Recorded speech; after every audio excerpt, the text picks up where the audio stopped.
goal actually, or the focus is on first, as you can see, uh, is on network security, mobile vulnerability, and monitoring. That's the basic thing this home lab setup is going to cover. And the objectives of the project, the first one is going to be network scanning and mapping. And the tools we're going to use for that is Nmap and Ndiscover, where the objective will be to understand how devices communicate within the router stroke hotspot, because I'll be using both of them depending on the one that I have data in, and also to practice network mapping. So the second practice will be packet capturing and analysis.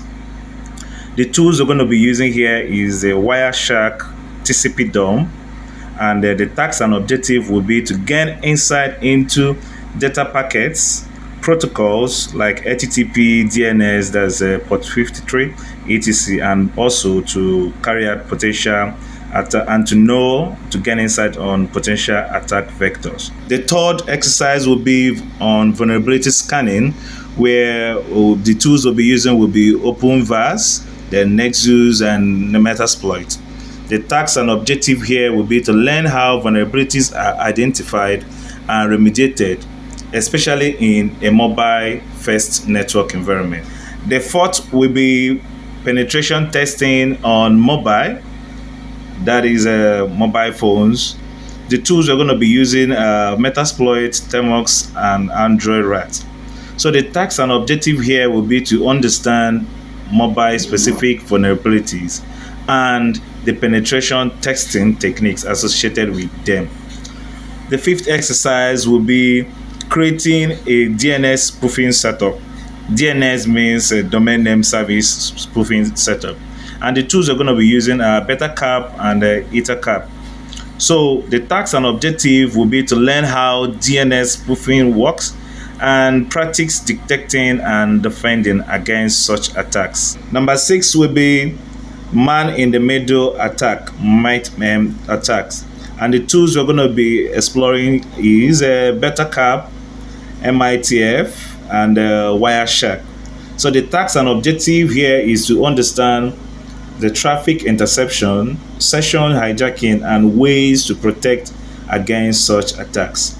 Number 8 exercise will be to simulate phishing attacks. The tools will be we're using SET, that's social engineering toolkits. And the task and objective will be to understand the process of phishing and how it can be detected and mitigated on mobile networks, even on other devices. So number 8 exercise will be to create a local honeypot. Yeah, I like this. So the tools we're going to be using is a Cowrie and a Honeyd. The task and objective will be to understand attacker techniques and get logs of various attack attempts. Then number 9 will be log analysis and monitoring, which the tools we're going to be using is going to be an Xstack tool, which has the Elasticsearch, Logstash, and Kibana. The only tool that is in my head for these is Wazoo, but I don't know how it's going to come up, but let's get there first. So the task and objective will be to learn how to collect, analyze, and respond to security events using logs from mobile and laptop devices. I'm already doing these in each one Teach One Tech as a part of my day-to-day activities working in SOC. So number 10 is VPN setup and testing, and the tool will be OpenVPN and WireGuard. So the task and objective will be to learn how VPNs encrypt traffic and practice testing their effectiveness. So guys, here you see there are 10 exercises on this home lab. And the reason why I'm doing this video actually is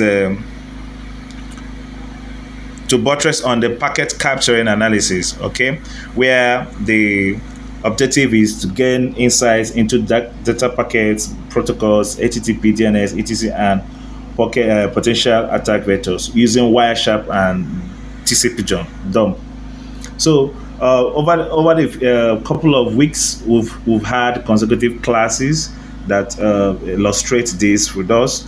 Our instructor, Mr. Joe, has done some good works into explaining and exposing how how we could capture network traffics, etc., and also look at them in best view and get information from them. So today I'm going to be demonstrating a little bit of what I did on Wireshark. Okay, so now let's go into the machine, Kali machine.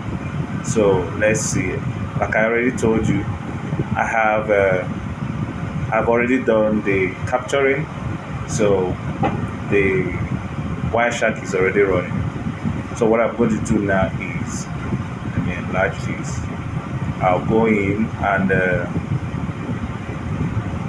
I'm going to import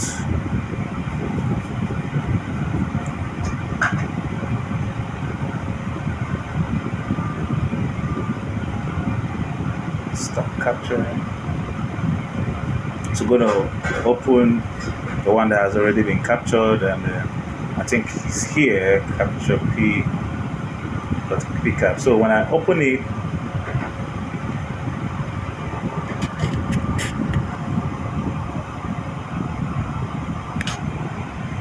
so we're already here, and it's been opened. So if you check the HTTP packets, you see lots of it. Also, if you check DNS, there's a lot of query that has been packets that has been captured. But just to go straight to the point, I'm going to paste the particular packets and enter. So this is it. So we're going to follow the HTTP string, and this is what we have here. So this information here is what we're going to analyze quickly. So let's go straight into the analysis. Here you will see the document which I already claimed on. So it says here is the documentation based on the intercepted HTTP post request, which contains sensitive information being transmitted in plain text. And first, what is the finding? HTTP post request containing sensitive data. Then the type of information is session ID, which is very, very should be very private or not in the public there. But this time around, it was sent over an unsecured network, and it was captured. So we can find the session ID here. Then request command number 13, 113.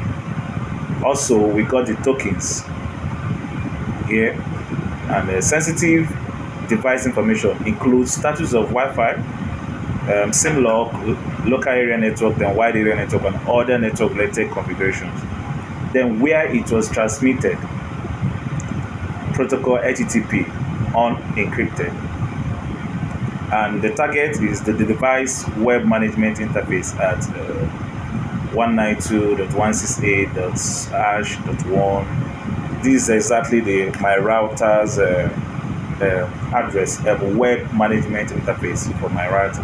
Origin, local browser request sent to a network device web interface. So how it was transmitted, the method is HTTP post request to the router's web management interface. The content type is application JSON. Sensitive information such as session ID, token, and system statuses was sent unencrypted via HTTP. Also, the cookie contains the session ID used to maintain the user's login session, and these are very delicate information. You can find it here. So the risk there is exposes the risk of session hijacking. So this is also a shout out to my lead instructor, Mr. Josiah, who has showed us so much during our training. like I told you, over a couple of weeks ago, we've been on Wireshark, TCP DOM. We're also working interfacing on the Security Operations Center, where we do ticket raising and responses. And this might not be a big fit for most people, but for a core beginner like me who is hungry for knowledge in this space, I think it is something to celebrate about. So shout out to each one, Teach One Tech, who has enabled us with all these skills. And they have a current session in progress. If you're interested to jump into hands-on job relatable training, you could reach out to them. I think before the end of this presentation, I'm going to flash their latest banner or flyer, so you could reach out to them. So let's head back. So in the response, we have the router responded with a 200 OK and returned JSON data, including critical system information such as the WAN IP address, the WAN MAC address, the system time, the status of the Wi-Fi, same LAN and WAN connections. Okay, now all these vulnerability that we got now, the explanation. This HTTP post request reveals several risks. The first one is session hijacking risk. The session ID is sent in plain text, which is not to be done, allowing potential attackers to capture this data and reuse it to gain unauthorized access. Second, unencrypted communication. All data, including session tokens and device settings, is transmitted over HTTP, which can easily be intercepted and exploited by the man in the middle attack. Then lastly, sensitive system information. The router's response contains important network information such as the WAN IP and the MAC address, which could be leveraged by attackers for reconnaissance or targeted attacks. When I was going through this, what was in my mind is, who knows, on the hands of the wrong people, who knows the kind of weaponry they could form with this and launch the attack. Now, this is SpectraNet. SpectraNet in the ISP in Nigeria here. And the way it came, that's the way I ran this analysis and monitorings and detections on it. So if you're using SpectraNet out there, just know that I stand to be corrected, but just know that you might be open to attack because their network is over. Is set with HTTP, is not encrypted. I tried to switch to HTTPS, but I couldn't find it in their settings. So what I wanted to do was to use a firewall filter to filter off port 80, then enabling port 443, which is HTTPS. But I stand to be corrected anyway. So recommendations for this vulnerability explanation. To implement HTTPS, use HTTPS to ensure that all traffic between the user and the router's web interface is encrypted. This will prevent sensitive information from being transmitted in plain text. Secondly, use secure cookies. Mark cookies with the secure and HTTP only flags to protect session cookies from being accessed via clients scripts and ensure they are transmitted only over secure channels. Then thirdly, session token expiration. Ensure that sessions token expire after a short period of inactivity or even after the user logs out, limiting the exposure if a token is intercepted. Then lastly, disable unnecessary information exposure, like limit the amount of system information returned in the response to only what is necessary for legitimate operations, minimizing potential data leakage. Okay, this is it. And on a last note, this documentation outlines the critical findings from the HTTP request and highlights the importance of secure communication protocols in protecting sensitive information. Thank you very much. My name is Brian, and I am happy to have presented this and will also keep on presenting more in the future.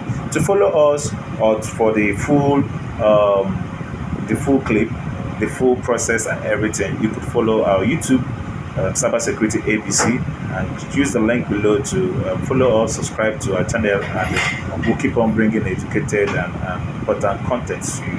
Thank you very much. Have a nice time.